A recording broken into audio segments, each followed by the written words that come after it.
आज ही मूवी लगी है थिएटर्स में सर्कस और भाई साहब इसे बनाया है हमारे रोहित शेट्टी जी ने। भाई देखो रोहित शेट्टी जब मूवी बनाते हैं तो उनसे उम्मीदें की जाती हैं कि जब वो मूवी लेकर आ रहे हैं उसके अंदर फाइटर सीन्स होंगे, साथ साथ में उसके बीच में जो कि गाड़ियों को जो वो उड़ाते हैं वो सीन्स भी इसमें देखने को मिलेंगे। लेकिन इस मूवी के अंदर ऐसा कुछ भी नहीं है। इसके अंदर कुछ नया करने की कोशिश की है।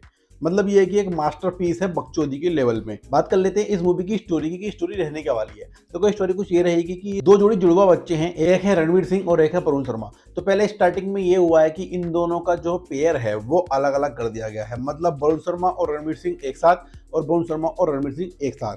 दोनों का एक का नाम रॉय है, एक का नाम जॉय है। एक साथ ही दोनों का नाम रखा गया है। अलग अलग फैमिली के अंदर भेज दी गए हैं। एक फैमिली जो कि सर्कस चलाती है और एक फैमिली जो कि इंडस्ट्रियलिस्ट है। तो भाई ये एक जगह है बेंगलोर, एक ऊटी। अपनी अपनी जगहों पर ये बड़े होने शुरू हो गए हैं और ये बड़े हो चुके हैं, पर लेकिन अब समय आ गया इन दोनों का मिलने का। तो कारण ये है कि जो बेंगलोर के अंदर रहता है वो किसी काम की वजह से ऊटी आता है। अब जब ऊटी आता है तो वहां पर कुछ लफड़े होने शुरू हो जाते हैं स्टार्टिंग से ही। अब यहाँ पर कंफ्यूजन पैदा शुरू हो जाता है कि यहाँ पर ये जो लोग आए हैं ये असली हैं कि नकली हैं, ये कौन है। कभी कुछ कंफ्यूजन, कभी कुछ कंफ्यूजन। लेकिन इसी के बीच में एक बात बताना चाहूंगा कि जो ऊटी के अंदर रणवीर सिंह रहता है उसके अंदर एक पावर है कि वो बिजली को पकड़ता है तो उसे बिजली का करंट नहीं लगता है। लेकिन जब वो बिजली का करंट वो पकड़ता है तो जो दूसरा वाला जो बेंगलोर के अंदर रहता है उसे वो झटके वहां पर लगते हैं। तो उसकी वजह से काफी मजा इस मूवी के अंदर आता है। बाकी देखो मूवी के अंदर अगर मैं बात करूं एक कॉमेडी की लाइन क्या मिलने वाली है। तो कुछ चीजें जो है जो कि संजय मिश्रा ये बहुत शानदार तरीके से काम किया है और जब जब ये दिखाई देंगे आपको हंसाएंगे। और दूसरे हैं अपने सिद्धार्थ यादव जी, तो ये जब जब मिलेंगे ना तब तब ये हंसाएंगे। और भाई इनका जो एक्शन है, एक्सेंट है और जिनका एक्शन है वो बहुत ही शानदार है। उसे देखने के बाद आपकी ऑटोमेटिकली हंसी निकल जाएगी। तो वो कुछ सीन्स हैं जहाँ पर आपकी नेचुरल हंसी निकल सकती है, पर लेकिन बहुत सारे सीन्स ऐसे हैं जो रिपीट किए गए हैं, उसके वजह से वो थोड़ा सा ऑकवर्ड भी महसूस करा सकते हैं। तो वो भी यहाँ पर आपको फीलिंग मिलेगी। बाकी इसके अंदर भाई साहब 2-3 गाने हैं जो कि बिल्कुल ही थर्ड क्लास है, कोई मतलब नहीं है। और गाने की बात कर ली गई है तो गाने अगर हैं तो ऑटोमेटिकली आपको मालूम है हीरोइन भी होंगी। तो पूजा हेगड़े है इसके अंदर और जैकलीन फर्नांडिस। लेकिन एक गाने के अंदर कैमियो किया है हमारे दीपिका पादुकोण ने, जो कि बिल्कुल भी नहीं अच्छी, बिल्कुल घटिया लग रही है, बिल्कुल बेकार। तो ये इस बार रोहित शेट्टी जी ने बिल्कुल वर्स्ट मूवी बनाई है, बिल्कुल घटिया मूवी। अगर आप देखने जा रहे हो तो भाई मुझे और लग सकता है कि 2.25 घंटे की मूवी है, आप बार बार घड़ी देखोगे या फिर आपको नींद आ जाएगी। इतनी बेकार ये मूवी इस तरह से बनाई गई है। शुरू से लेकर एंड तक मुश्किल से 6-7 सीन्स हैं जहां पर आपको नेचुरली हंसी आएगी। बाकी तो पूरी मूवी के अंदर आपको झुझोड़ने की कोशिश करेगी, पकड़ेगी, खींचेगी, हंस हंस हंस। इस प्रकार से इसने काम किया है।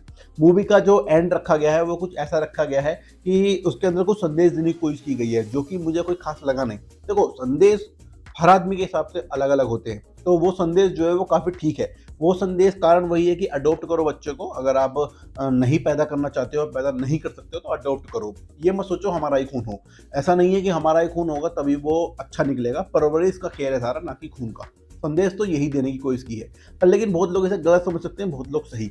लेकिन भाई ये बिल्कुल भी जरूरत नहीं थी शुरू से एंड तक इस संदेश को खींचने की, बिना बात के।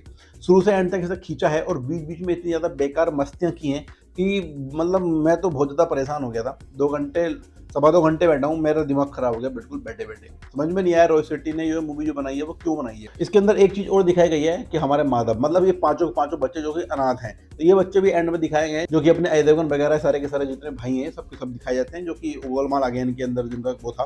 तो वहां से ये एक स्टोरी दिखाई गई है कैसे ये अनाथ आश्रम में पहुंचे और यहाँ से फिर कहानी स्टार्ट हुई थी। तो ये तो वो दिखाई गई है। बहरहाल यहाँ पर सर्कस को खत्म कर दिया गया है, ये मुझे बहुत ज्यादा खुशी इस बात की और बहुत ज्यादा सही भी किया। ये होना भी यही चाहिए था। इससे आगे बढ़ाते तो भाई लोग बाग ऑटोमेटिकली परेशान हो ही जाते। बहरहाल देखो इतनी मेरी जानकारी थी कि शुरू से एंड तक आप जो है बैठ सकते हो, जाकर देख सकते हो। बाकी बिल्कुल भी वैल्यू फॉर मनी नहीं है, ना ही वैल्यू फॉर टाइम है। कुछ भी नहीं है इस मूवी के अंदर ऐसा जो आप जाओगे तो आपको मनोरंजन कर पाएगी। बहरहाल यही मेरा रिव्यू था, यही मेरी जानकारी थी। अगर आप लोगों को मेरी जानकारी, मेरा रिव्यू अच्छा लगा हो तो प्लीज़ वीडियो को लाइक करो, चैनल को सब्सक्राइब करो, चारों तरफ फैला दो। और मैं आपको ऐसी शानदार जानकारी फंडू मसाला पर फिर मिलेंगे चलते चलते। जय हिंद।